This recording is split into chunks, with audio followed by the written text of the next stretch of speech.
Attention, les grands caissons vont commencer. L'émission des grands caissons va commencer.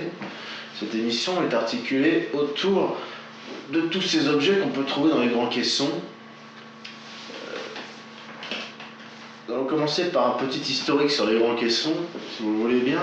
Les grands caissons ont été inventés lors de la première migration américaine en 1864.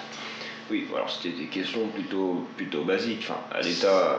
Bien évidemment, balbutiement du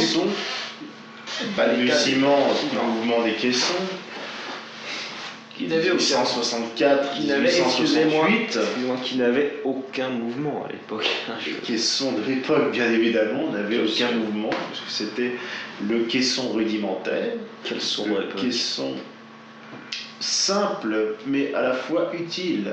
Bien que les premiers prototypes inventés par les Anglais, furent parfaitement inutiles et ne servaient qu'à remplir les bateaux artificiellement, et bien sûr les navires qui partaient, les caravelles, dirons-nous, qui partaient vers les Indes américaines. Il s'agissait de les remplir, mais de quoi que ce soit. Donc les premiers caissons ne servaient qu'à ça. Remplir pour remplir. C'était la première étape. C'était la première étape, comme vous le dites.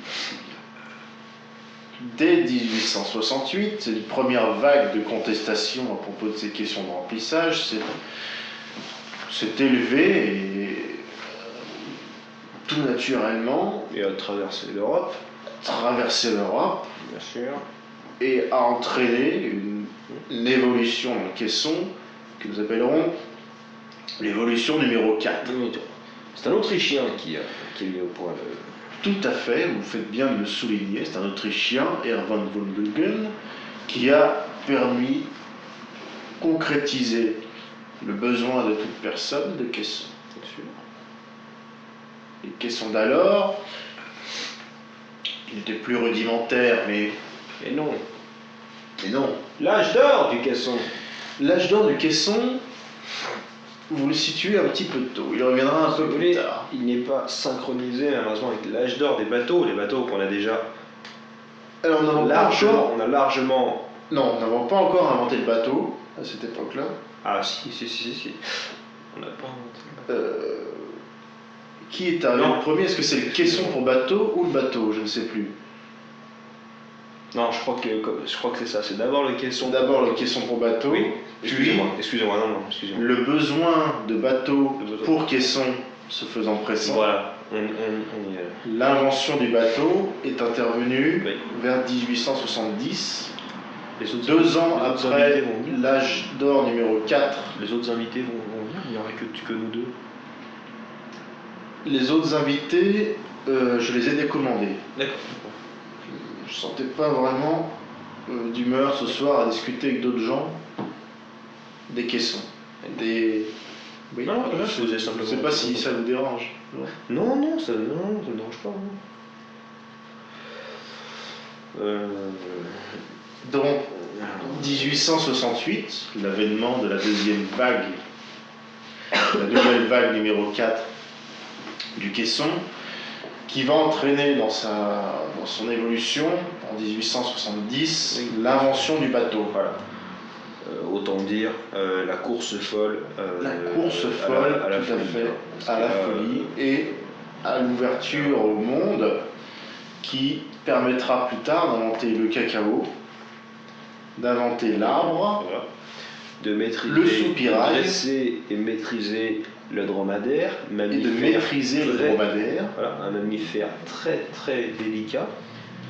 Le bateau, délicat, mais qui a le mal de mer. Et sans l'invention du bateau, qui aurait pu découvrir que le dromadaire avait le mal de mer? Oui, tout à fait. C'est en 1870 que le premier explorateur, Jean-Baptiste Lepellier, a décidé d'emmener avec lui le premier dromadaire en expédition maritime. Oui. C'était vraiment la première expérience, de toutes les façons, la première expérience dans l'histoire de l'humanité avec un mammifère, de toutes les façons. Je le crois. Et Voilà. nous sommes beaucoup à le croire. Nous avons des archives notamment pour le prouver. Mais pour en revenir aux caissons, Oui. est-ce que ce qui se dit, alors là on est au début du XXe siècle, donc Christophe Colomb décède, tragiquement, Oui. hein, dans sa voiture. Est-ce qu'il est vrai que certains documents concernant l'avènement numéro 5 Certains documents attestent attestent de l'existence de justement l'existence de l'avènement numéro 5 au 5, oui. qui aurait été détruit à la mort de Christophe Colomb. Alors la mort de Christophe Colomb n'a étonné personne. Parce que il avait la première voiture Télécommandé. C'est ça, oui. Tout début du XXe siècle. Tout début du XXe siècle, la première voiture télécommandée, c'était Christophe Colomb. Il se trouve qu'il l'utilisait assez mal. Et ça n'a étonné personne que cette même personne, Enfin, M. Colomb, ça n'a étonné personne Christophe si Colomb. on veut, parce que oui, dans le village, enfin, de quel village était-il? Je crois qu'il était de Meudon, mais c'est pas. Christophe Colomb était. Alors, Il était d'où, il n'était Christophe pas à Meudon même, Non, c'était juste à côté. Voilà. Mais Une ça petite reste, cité dortoir de Meudon. Mais ça reste en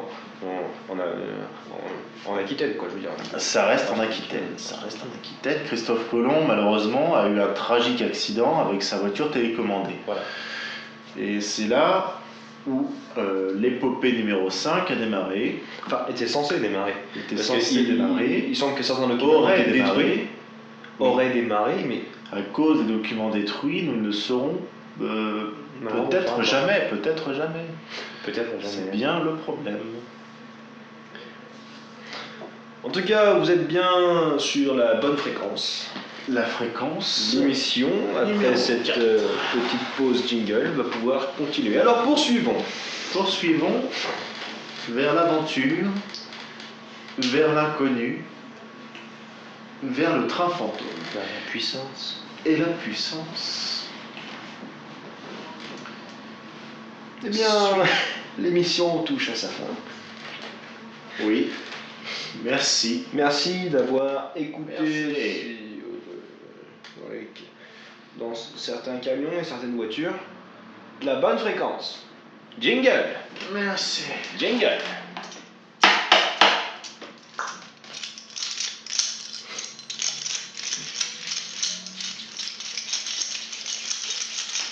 Bonne fréquence. L'ordinateur est envahi.